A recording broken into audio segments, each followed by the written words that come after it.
In 1979, you produced your critique of Nozick, Between Utility and Right. Oh yes, and Dworkin too. And Dworkin too, yes. Yes, I have replied a bit. Yes, you have. You've written on Dworkin several times in the United States. Yes. What is your position vis-à-vis both Dworkin and Nozick, would you say? Well, I think they're both interesting, able philosophers, and Dworkin, philosopher of law.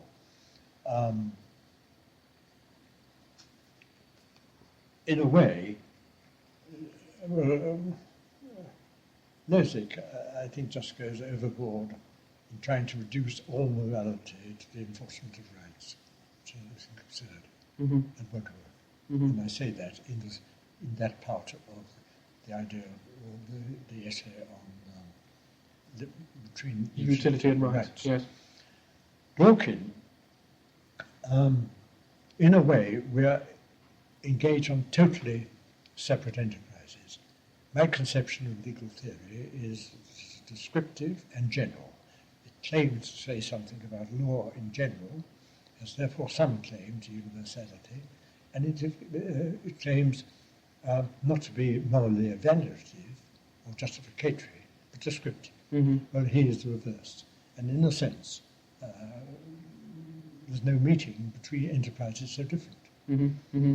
But then I think his whole attack on positivism is really very mistaken. The idea that he thought that I was interested in words, and he treats my idea that you have a rule of recognition in a legal system which specifies the criteria for validity of law as a semantic theory about the meaning of law. Nothing could be further from the truth. And he draws from it the fantastic idea that something he calls a semantic sting, which means that if we differed about the criteria for law, we couldn't be arguing about law with each other, because the law would then mean different things. I actually go out of my way to distinguish criteria and meaning, and say, of course, you can have different criteria for a big building, and yet agree we're still talking about big buildings. And so, and that's an absolute mistake. And the whole emphasis on language, which, I mean, independently, I am interested in language, and do make use of it in the way you say, but had nothing to do with positivism as such. Well, so both his, and of course he goes over the board by saying that not only is he doing an evaluative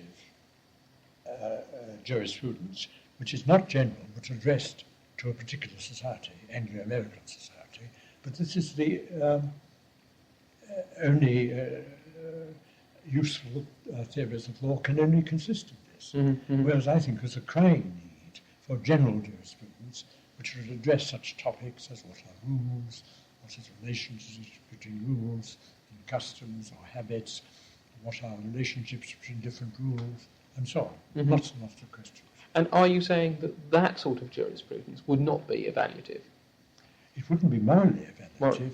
It's evaluative in a sense that any theory that tries to define or explain a complex activity would have to select some items out of it as important enough to be focused upon. I mean, if I'm watching a game, I won't pick out, in order to describe the game, if I'm describing the game as a game, the size of the players, because it doesn't throw light on any major question. Whereas I will pick out that they are not only struggling to get hold of the ball, but if they put it in a certain place, that counts as a point towards winning. So it's evaluative in the sense that you pick out those features of complex activity, not because it justifies it morally, but because these will be relevant to, among other questions, what moral questions you ask, but it doesn't give the answer.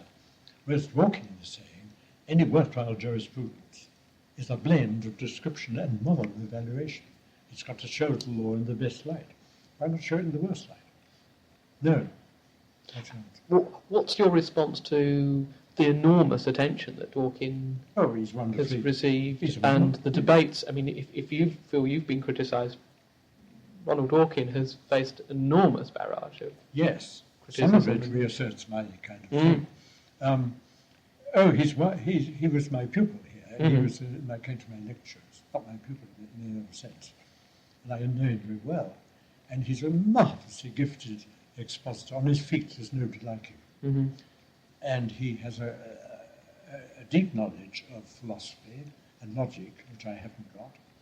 And he's not all that happy with English law, as you've probably seen comments.